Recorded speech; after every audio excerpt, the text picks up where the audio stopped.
अस्सलाम वालेकुम। तो आज हम करने जा रहे हैं एक्सरसाइज 3.3 का क्वेश्चन नंबर 11। क्वेश्चन क्या कह रहा है कि find the area of parallelogram having diagonals d1 and d2। ठीक है, तो अब पैरेललोग्राम में हमने एरिया ऑफ पैरेललोग्राम पढ़ा था अगर साइड्स उसकी दी होती थी। ठीक है, ए और बी वेक्टर अगर आपको दिया होता था, ठीक है, तो आप क्या करते थे, ए और बी का क्रॉस प्रोडक्ट करते थे और उसका मैग्नीट्यूड फाइंड करते थे। ठीक है, ए के अलोंग आप ए वेक्टर बनाते थे और बी के अलोंग आप बी वेक्टर बनाते थे, तो आपकी जो शेप बनती थी वो पैरेललोग्राम की बनती थी। ये तो साइड्स दी होती थी, ये एडजेसेंट साइड्स होती थी, जैसे आपका क्वेश्चन नंबर 10 में गुजरा है पार्ट 1 में, तो हम ये वाला फॉर्मूला यूज करते थे।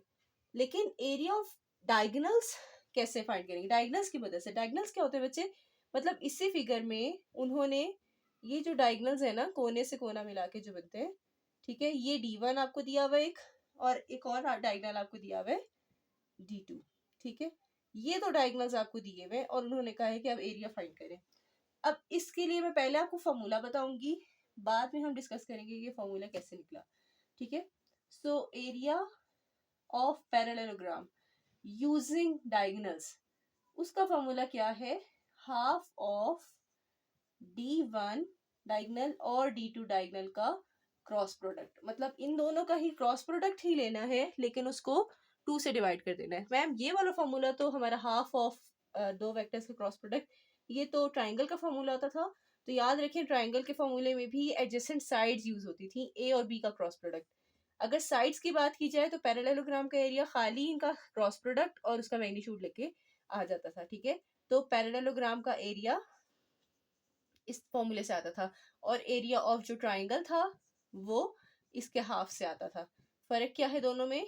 ये साइड्स थी, ठीक है, आर्म्स थे, ये साइड्स थी एडजेसेंट, लेकिन इसमें क्या है, ये डायगोनल्स हैं। तो यही एरिया ऑफ पैरेललोग्राम मैंने कहा, अगर साइड्स ना हो तो half of d1 and d2 के क्रॉस प्रोडक्ट के बराबर होता है। ठीक है, सो हम क्वेश्चन में फॉर्मूले को यूज करेंगे, बाद में पढ़ेंगे कि एक फॉर्मूला कैसे आया, वो मैं आपको डिटेल में बता दूंगी इंशाल्लाह। सो हमारे पास d1 क्रॉस d2 हमने पहले फाइंड करना है। उसके लिए क्या लेते हैं हम, i j k। ठीक है, d1 के कंपोनेंट्स पहले 3 1 एंड -2 और d2 के कंपोनेंट्स i -3 एंड 4। तो ये आ जाएगा i 4 -6 j hat 12 +2 and plus के हैट आपका आ जाएगा -9 -1। ठीक है, आई होप यहाँ सही हो रहा होगा। तो ये -2 i hat plus 14, sorry, minus का 14 जे हैट एंड माइनस का 10 के हैट, आपका किसका आंसर आ रहा है? d1 क्रॉस d2 का। और क्वेश्चन में फॉर्मूले के मुताबिक आपको इन दोनों का क्या लेना था बच्चे? मैग्नीट्यूड। ठीक है, आपको इन दोनों का मैग्नीट्यूड फाइंड करना था क्रॉस प्रोडक्ट का, और बाद में उसको हाफ कर देना है। सो देयरफॉर आप लिख सकते हैं कि इन्हीं दोनों का जो क्रॉस प्रोडक्ट लिया है उसका मैग्नीट्यूड किसके बराबर हो जाएगा? इनके कंपोनेंट्स का स्क्वायर और उसका whole square root.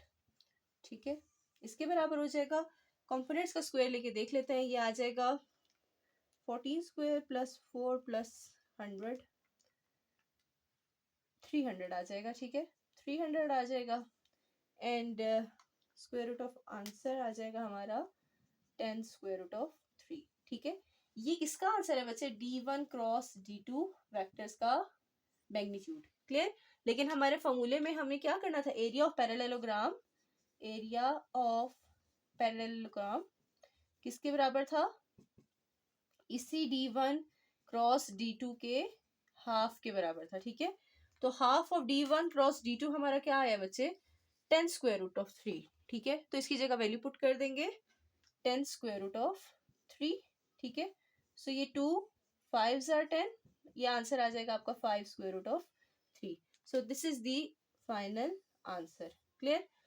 This is the required area of parallelogram you with the help of diagonals.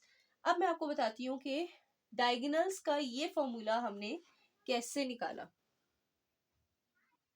आपके लिए मैंने ये फिगर ड्रॉ की है, इसमें ये ए वेक्टर है, ये बी वेक्टर है। ए वेक्टर के अलोंग ए वेक्टर मैंने ऊपर बनाया और बी वेक्टर के अलोंग बी वेक्टर मैंने बनाया है।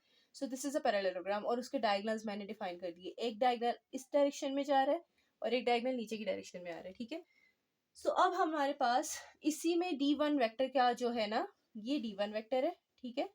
इसके लिए मैं फिगर को देखूं तो D1 वेक्टर के नीचे कौन से वेक्टर्स पड़े हुए हैं, ये A वेक्टर पड़ा हुआ है और साइड पे B वेक्टर पड़ा हुआ है, ठीक है।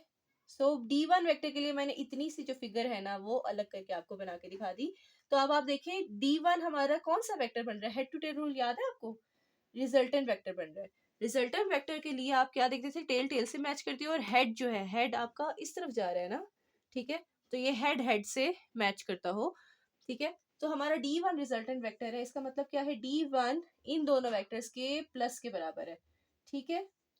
आई होप ये समझ आ गया होगा, D1 A और B के प्लस के बराबर है। इसी तरह से आप D2 वेक्टर के लिए जरा फिगर अलग करते हैं। D2 वेक्टर किस तरफ जा रहा है, इस डायरेक्शन में जा रहा है, ठीक है। ये है आपका D2 वेक्टर, ये वाला, ठीक है। A वेक्टर आपका किस डायरेक्शन में जा रहा है, इस डायरेक्शन में, और B वेक्टर आपका किस डायरेक्शन में है, इस फिगर में देखें ना, D नीचे की तरफ, A साइड की तरफ और B ऊपर की तरफ है, ठीक है। तो ये B वेक्टर है। इस फिगर में अब आप देखें टेल टेल कहाँ से मिल रही है, ये वाली टेल टेल से मिल रही है, बल्कि आप ऐसा करते हैं, हाँ ये सही है, टेल टेल से मिल रही है और हेड आपका यहाँ हेड से मिल रहा है, नो, ये जो हेड है आपका बी की टेल से मिल रहा है, सही है। तो आपने वो देखना है वेक्टर जिसकी टेल टेल से मिल रही है, हेड हेड से, तो ये ए वेक्टर है, ए वेक्टर की टेल टेल से मिल रही है और ये हेड आपका जो ए का है वो बी के हेड से जाकर मिल जाएगा। सो ए आपके पास, एंड दूसरी फिगर में आपका ए वेक्टर जो है वो रिजल्टेंट वेक्टर है, ठीक है। वो इन दोनों वेक्टर्स के प्लस के बराबर है, वो D2 और B के प्लस के बराबर है। सो इससे आप D2 की वैल्यू अगर आप निकालें तो D2 आपका उस साइड पे रहेगा, या उसी साइड पे रख लेती हूँ, तो D2 अगर आपका यहाँ रहेगा, B इधर आ जाएगा, तो ये A माइनस B के बराबर हो जाता है, ठीक है। सो इसी को मैं रीअरेंज करके लिख रही हूँ, मतलब D2 को मैं इस साइड पे लिख रही हूँ। So this implies D2 vector आपका क्या है, A माइनस B वेक्टर के बराबर। ये दो चीजें आपके लिए जरूरी थी। अब आपको पता है कि वेक्टर आपके पास, तो आपको फॉर्मूला बताया था मैंने कि D1 और D2 का हम क्रॉस प्रोडक्ट ले रहे हैं उस फॉर्मूले में, लेकिन मैं आपको यही फॉर्मूला, मतलब हमने इसका और A क्रॉस B का ताल्लुक देखना था ना, कि भाई हमने A क्रॉस B मैग्नीट्यूड की जगह इसको हाफ करके क्यों लिखा था, हमने यही तो चीज देखनी है। तो मैं इन्हीं का क्रॉस प्रोडक्ट लेके आपको दिखा देती हूँ कि ये रिलेशन इनका कैसे बनता है, ठीक है। D1 क्रॉस D2 आपका क्या आ जाएगा बच्चे, A, D1 की वैल्यू A प्लस बी है, ठीक है, ये वाली सही है, और D2 की वैल्यू क्या है, A माइनस बी है, तो ये A plus B cross multiply हो जाएगा A माइनस बी के साथ, ठीक है। सो A क्रॉस A, मैं थोड़ा सा रफली इसलिए जा रही हूँ क्योंकि ये चीज एक तो आपकी बुक में जिक्र नहीं है इस चीज का बिल्कुल भी, ठीक है, तो ये अच्छे से समझ लीजिएगा। दूसरा ये कि ये कोई नीट काम है नहीं, मैंने जस्ट आपको समझाना है मेन काम, फिर भी मैं कोशिश कर रही हूँ कि थोड़ा सा साफ सुथरा काम हो। तो इस चीज को आपने कंसिडर करना है कि बस आपने कॉन्सेप्ट समझना है, समझ आनी चाहिए कि हाँ ये फॉर्मूला कहाँ से आएगा, वरना ये कोई इतना इम्पोर्टेंट नहीं है कि हाँ आपको ये कोई मतलब एग्जाम में नहीं पूछा जाएगा, इस लिहाज से आप बेफिक्र है, बस आपको कॉन्सेप्ट समझाना मेरा मकसद है। सो ए के साथ क्रॉस प्रोडक्ट, ए बी के साथ क्रॉस प्रोडक्ट माइनस के साथ, तो माइनस ए क्रॉस बी, फिर बी ए के साथ क्रॉस प्रोडक्ट और बी के साथ क्रॉस प्रोडक्ट लेकिन माइनस के साथ, तो माइनस बी क्रॉस बी। जब भी वेक्टर अपने साथ क्रॉस प्रोडक्ट करता है तो उसका आंसर क्या होता है बच्चे, ये भी जीरो और ये भी जीरो। वेक्टर इटसेल्फ के साथ क्रॉस प्रोडक्ट करे तो आंसर क्या होता है, हमेशा जीरो, ठीक है। तो हमारे पास ये क्या आ जाएगा, माइनस का ए क्रॉस बी प्लस का बी क्रॉस ए, ठीक है। दोनों को मैं ए क्रॉस बी की शक्ल में लिखना चाह रही हूँ, तो ये क्या हो जाएगा, माइनस का ए क्रॉस बी, और बी क्रॉस ए को जब मैं इसकी तरतीब चेंज करूंगी, ए क्रॉस बी करना चाहूंगी, तो ये प्लस किस में चेंज हो जाएगा, माइनस में। तो हमारे पास ये आ जाएगा minus A cross B minus A cross B minus 2 times of A cross B, ठीक है। तो ये आ जाएगा D1 क्रॉस D2 का क्रॉस प्रोडक्ट, मतलब इन दोनों का क्रॉस प्रोडक्ट इसके बराबर है। अगर मैं दोनों साइड पे इसका क्या लूं, मैग्नीट्यूड लूं, तो -2 का मॉड्यूलस और modulus of A cross B आ जाएगा। और आपको मैंने मॉड्यूलस की प्रॉपर्टी क्या बताई थी कि मॉड्यूलस का मतलब क्या होता है कि हर माइनस को वो पॉजिटिव क्वांटिटी में चेंज कर देता है। तो 2 times of A cross B आ जाएगा, D1 क्रॉस D2, ठीक है। और जी ये 2 अगर मैं उस साइड पे लेके जाऊं तो ए cross B D1 cross D2 के डिवाइडेड बाय 2 के बराबर हो जाएगा। या इसी को मैं आपको लिख देती हूँ। तो हमारे पास यहाँ पे ए क्रॉस बी अगर यहाँ पे रखें तो ये 2 उधर चला जाएगा, तो half of D1 cross D2 के बराबर होता है ये। उम्मीद है आपको ये समझ आई होगी। इसीलिए जो ए क्रॉस बी का फॉर्मूला क्या होता है, एरिया ऑफ पैरेललोग्राम का फॉर्मूला है ये, ठीक है। पैरेललोग्राम का फॉर्मूला है। अगर साइड्स दी हो तो ये फॉर्मूला यूज करेंगे, और अगर डायगोनल्स दिए हो तो आप ये फॉर्मूला यूज कर सकते हैं, ठीक है। उम्मीद है आपको समझ आ गई होगी। तो चलते हैं क्वेश्चन नंबर 11 के पार्ट 2 की तरफ। मैंने इसको थोड़ा सा शॉर्ट करके लिखा है कि उन्होंने कहा है कि अगर ए बी और सी जो वेक्टर्स हैं वो पोजीशन वेक्टर्स हैं, कैपिटल ए कैपिटल बी और कैपिटल सी पॉइंट्स के, शो क्या करना है कि एरिया ऑफ ट्राइंगल आपका इसके बराबर है, ठीक है। तो हमारे पास half of A cross B plus B cross C plus C cross A के बराबर शो करना है, ठीक है। अब आपको इसके लिए फिगर लेनी पड़ेगी ए बी और सी ट्राइंगल की, ठीक है। तो ये मैंने फिगर ले ली, ए बी सी कह लें 3 पॉइंट्स को, और इनके पोजीशन वेक्टर्स का मतलब क्या है कि इसका पोजीशन वेक्टर ए है, इसका पोजीशन वेक्टर बी है, सी का पोजीशन वेक्टर सी है। मतलब अगर कोई और ओरिजिन है ना यहाँ पे पड़ा हुआ है तो उधर से ए तक का ए vector, B vector and C vector, इस तरह से बनते हैं पोजीशन वेक्टर। वो भी मैं बहुत ज्यादा एक्सप्लेन नहीं करूंगी वरना आप ज्यादा कंफ्यूज हो सकते हैं, ठीक है। सो हमारे पास ये तो पोजीशन वेक्टर्स दिए हुए हैं। उन्होंने कहा है कि show that area of triangle का वो फॉर्मूला है, जबकि हमें पता है वी नो कि एरिया ऑफ ट्राइंगल का फॉर्मूला क्या होता है, half of A cross B, ठीक है। अब आपको मैंने क्या बताया था, ए बी यहाँ पे लिख लें, where A and B are adjacent sides. Adjacent sides होती हैं जो मिली हुई होती हैं एक दूसरे से, किसी पॉइंट पे मीट कर रही होती हैं। तो आपकी मर्जी आप ए बी और ए सी ले लें क्रॉस प्रोडक्ट में, आपकी मर्जी आप बी ए बी सी ले लें क्रॉस प्रोडक्ट में, आपकी मर्जी आप सी ए सी बी ले लें। बस कोई सी भी 2 एडजेसेंट साइड्स लेंगी आपने फॉर्मूले के अंदर। तो मैं ए बी साइड और ए सी साइड लेने लगी हूँ। सो यही फॉर्मूला हमारा बन जाएगा ए बी क्रॉस ए सी, ठीक है। आप किसी भी तरीके से कर सकते हैं, ये लाजमी नहीं है कि आपने मेरी तरीके को फॉलो करना है। सो एरिया ऑफ ट्राइंगल का फॉर्मूला हमने मॉडिफाई करके लिख दिया ए बी और ए सी में, ठीक है। ये एडजेसेंट साइड्स हैं, क्लियर। अब आपने क्या करना है, इनके वेक्टर्स निकालने हैं।